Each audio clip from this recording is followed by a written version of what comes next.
did quite a lot in terms of educating our consumers, because if you have Parliament MPs spending a lot of time discussing about this issue, because I think we've had maybe 5 or 6 sessions, we've brought almost everyone here over an issue that would probably your communication department would have invested more, because it's a topical issue and people are affected. So that's my appeal to you, Honorable Minister. Thank you, Honorable Chair. And I can't agree with you more that we need to find ways to caution our consumers. We need to find ways, especially where in a situation where we are trying to bridge the digital gap. We need to ensure that it's affordable, but also, as I mentioned, the circumstances that we find the operators in. But however, I agree with you when you say that maybe we need to consider the issue of rollover. Personally, without going deeper into it, I wouldn't see any problem in the over. I'm sure there's something that can be done.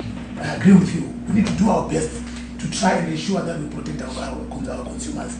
And this is why, and also, like I mentioned earlier on, we're also trying to see how best we can bring in a lot more players, into this equation to try and ensure that the cost at the end of the day comes down. This issue that I've just read, DG, I'm sure you can respond to that, but I don't see any problem. It's another way we can try and mitigate this cost. If you can try it. Yeah, of course. Thank you, Chair. From the meeting we had last time, we have actually been working on the issue to do with rollover, and we are now at an advanced stage, and we very soon we will be coming up with a determination on that. Thank you. So I also, the issue of the workshop of DG, if that can be done ASAP, because it's very important. I struggle to explain to people this issue of tariffs. It's not very easy to comprehend. Why? Because yes, it's true. The price probably is now beyond a lot of people's reach. But then to try and then articulate and explain what is actually really transpired. So we need you also. And like my approach, I'm sure you've noticed, is the committee and us are supposed to be on the same page. Because the objective is the same. We want to ensure that our consumers are happy at the end of the day. Those that you represent. And also as a ministry, it's our mandate to ensure that the consumers are protected, to ensure that there's affordable access and universal access. So we must be on the same page. But for us to be on the same page, you need to appreciate all these figures. And I'm sure by the end of the workshop, you'll understand these models. It's very important. And it can happen over an hour or so. So I look forward to having this workshop, DG, as soon as possible before they conclude their report, so that they can present an informed report, if I may. Yes. No, thank you, Chair. I think I'll have 3 quick bites. The first one, just to make sure that the media will not go away saying members of the ICT don't know what 2 cents times 100 is. It's 200 cents, not 20 cents. So for the record, I think that one. Thank you. That's our answer. Then I wanted to say, I think the explanation on the rates, for now until that workshop is done, our understanding specifically for me is technically there may be no increase, but realistically there's been an increase. I think if we take that response as we go out to say Zimbabweans, we feel the increase. Whether the technicians say it's not an increase, I think it's neither here nor there. But I think the purpose of this meeting was to make sure that we get you to put as much effort to make the impact less felt by the ordinary consumer.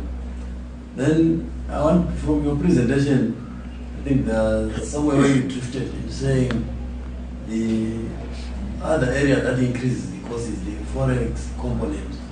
I think we've had discussions with the Reserve Bank government where you make commitments to say, yeah, this is the money time you ask for. But I wanted to check with you whether our operators are being prioritized in getting the forex and that interbank rate, or they are also queuing at the fourth odd bucket to get their forex. Because it will obviously have an impact. If they are able to get forex from RBZ and they reduce the price of the interbank rate and they are getting it at Fourth Street, then it's going to have a huge impact on it. So my question specifically is, what are you doing to ensure that the companies, the operators, are prioritized? Because communication is no longer a luxury. It impacts on education, on daily living, on health, on industry. So I want to believe there must be a big push from your end to ensure that when forex is being allocated, the first batch comes to the ICT, because it's affecting you on a daily basis. That's why we are feeling the increase, which you are not feeling, or which you are saying is not there. Okay, through you, Honorable Chair. Okay, when I say the increase, I think I explained that one. But coming back to the forex issue, yes, I agree. We always try to lobby, but as you would appreciate, foreign currency has become a challenge in the country. There are a number of competing demands. As much as we would want telecommunications, obviously that's our sector, and ICT plays an integral role in the transformation of any country, to say the very least. We would prefer telecommunications to be given priority. But again, we also have other sectors which are equally critical. So you've got the health sector. You can imagine if people were to hear that we've given foreign currency priority to telecommunications and people do not have access to medicines. We have got the issue of fuel and fuel as well. We have the issue of electricity.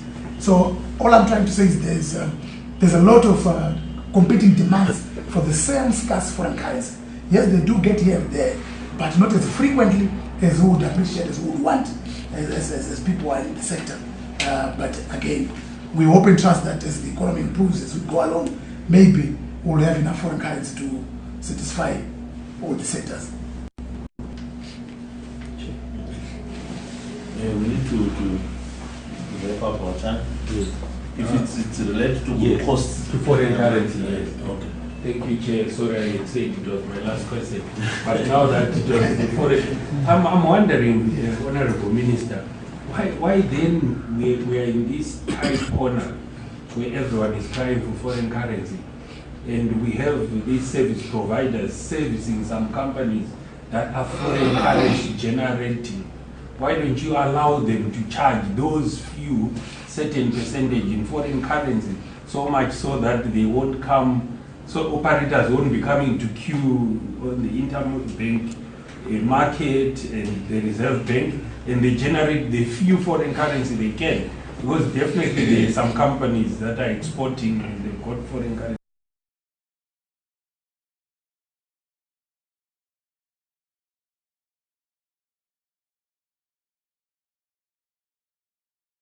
And they can be charged for their services in foreign currency. Is it possible? Well, that question will be best answered by either the Reserve Bank or the Ministry of Finance. It becomes now a money issue. Yeah, and the regulator there is RBZ. May not be in a position to give an answer to that. All right. Is there any further questions? Questions that relate to costing to the workshop. So thank you very much, Minister, for your time and your team. Maybe just one last thing, not related to, since you are already here, I'm sure you received our communication, our request for submission of the telecell sale and purchase agreement, which has been outstanding for the committee since last year. We have been given undertaking in the past that the agreement would be given, but up to now, we called the ZANET, which is supposed to be the implementing partner, the chief executive under oath said he has never seen the agreement. And the Telecel also came here, never seen the agreement. The acting permanent secretary then, when Dr. Contractual was not around, also came here and said he had never seen the agreement. Dr. Contractual was also here, and he could not provide the agreement. And I don't remember if you were here also on the same matter. All right. But the challenge that we are having is that at some point when we wanted to call Telecel, they were reluctant to come and provide information that we wanted, because according to them, they were not sure that at the time whether they were still a parastatal or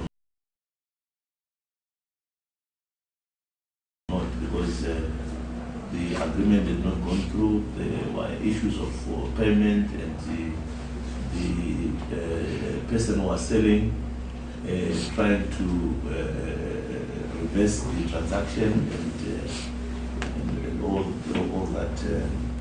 So after that, the committee resolved then that look, if all these players have not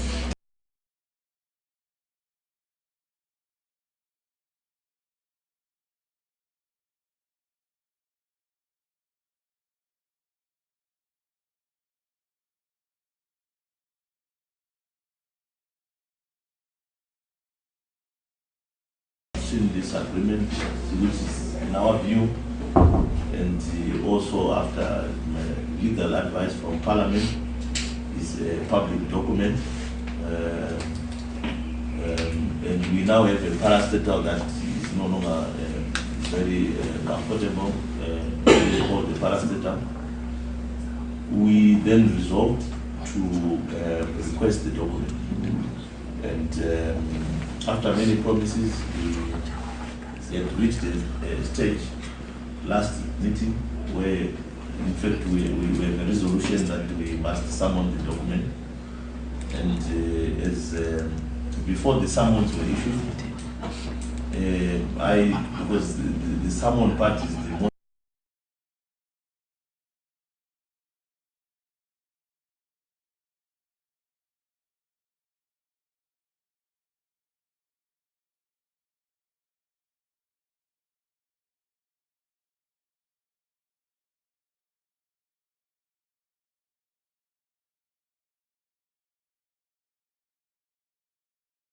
drastic part that Parliament can take.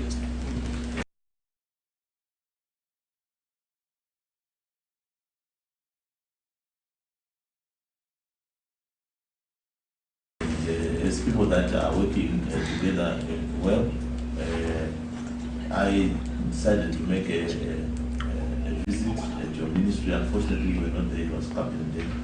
But I met the permanent secretary, and I also met the deputy minister on my way out. Just brief them on this matter. So, but I now understand that you have now responded, and in your response you are saying you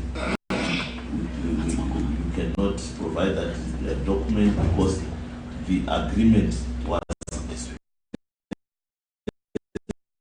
a result of the cabinet resolution, like the agreement itself. And then so we wanted to find out from you whether this is the position as written to us by the permanent secretary, just to clarify whether the cabinet resolution has to do with the agreement to buy shares, or there was a resolution to the fact that this agreement that came as a result of the sale of shares cannot be given to people, because they are obviously two different things. to say that the agreement to sell or to buy shares in Telecel, that whole transaction is not subject to public scrutiny, or that the actual agreement is one that is embargoed here. So that's the clarification that I wanted from you before we then seek further advice from Parliament. Yeah, I think like explained in that letter, the agreement was a cabinet decision. It was an agreement. The agreement to buy the purchase of the purchase agreement. Yes, it went through cabinet. It's an issue that was discussed in cabinet, and the resolutions were made in cabinet.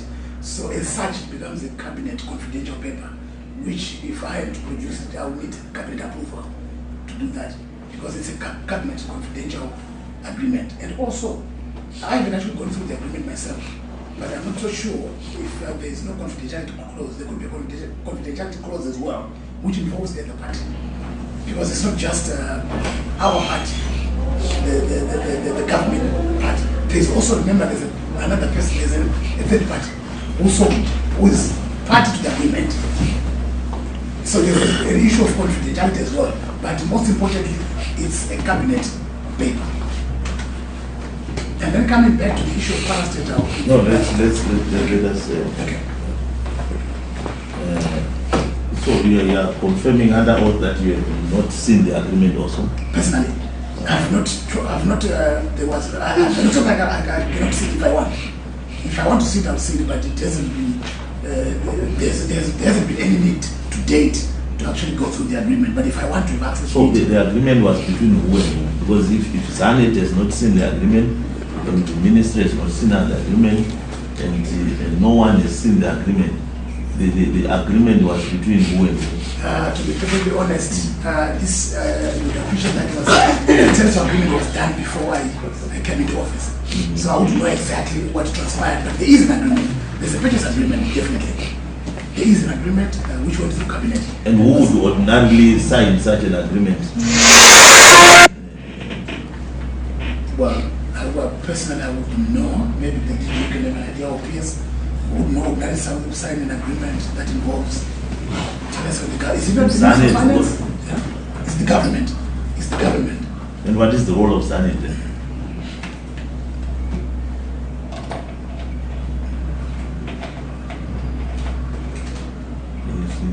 But anyway, we will then discuss this as a committee, and we will respond to your letter. I don't know whether members want to get further clarifications from the minister, but since you are the minister, you are the one who is supposed to superintend this thing. Because you know these agreements, it is in the public interest, and even for yourself as a minister to see whether the government is not being prejudiced. Because we have an important asset like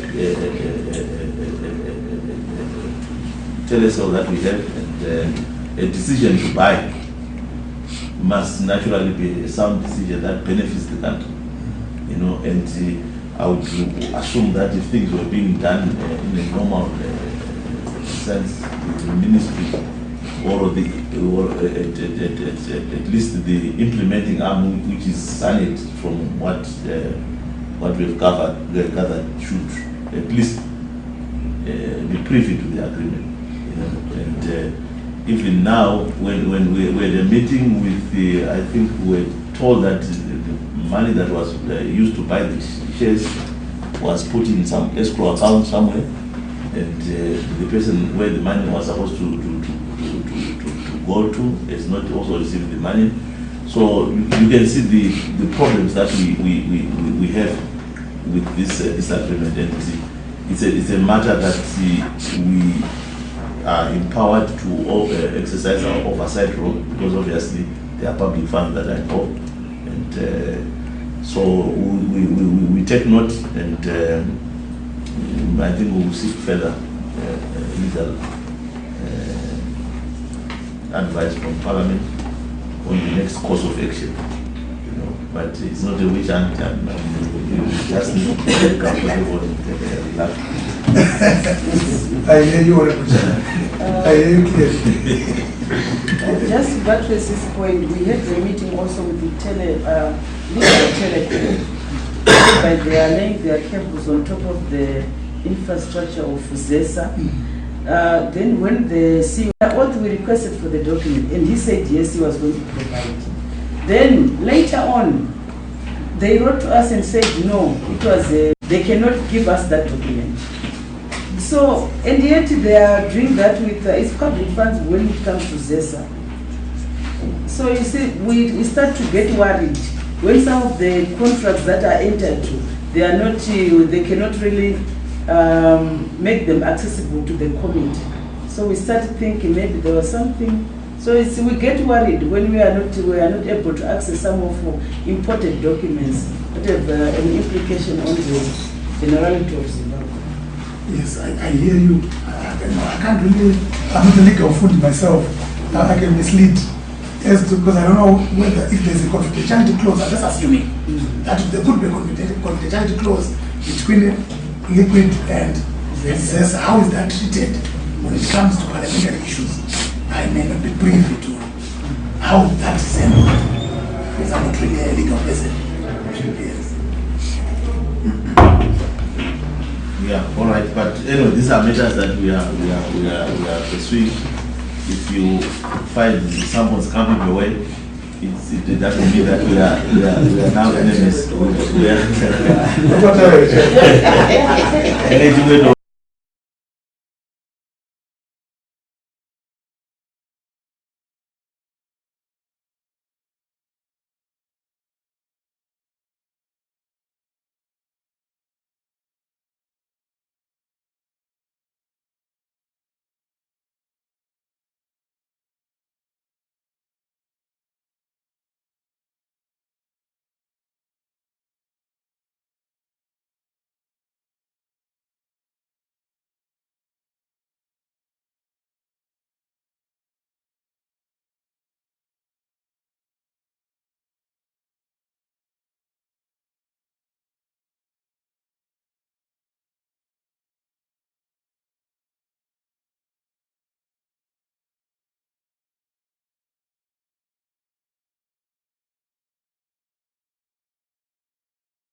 Director General is sitting on the Minister's left-hand side, Dr. Machingeti.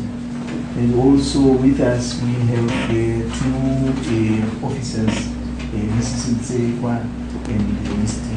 Sileo, the officers at POtraz. That's the team from here, Chair. all right. Thank you very much, Permanent Secretary. Welcome, Minister. Welcome, Director. My name is Charlton, and I'm the chairperson of this ICT Portfolio Committee. I will ask our members of Parliament to introduce themselves, starting with Honorable. Thank you. Good afternoon. Trevor Sarwaka from Gaza Central. Ana Munamo Harare, and the Munchipatu, Washington, Secretary.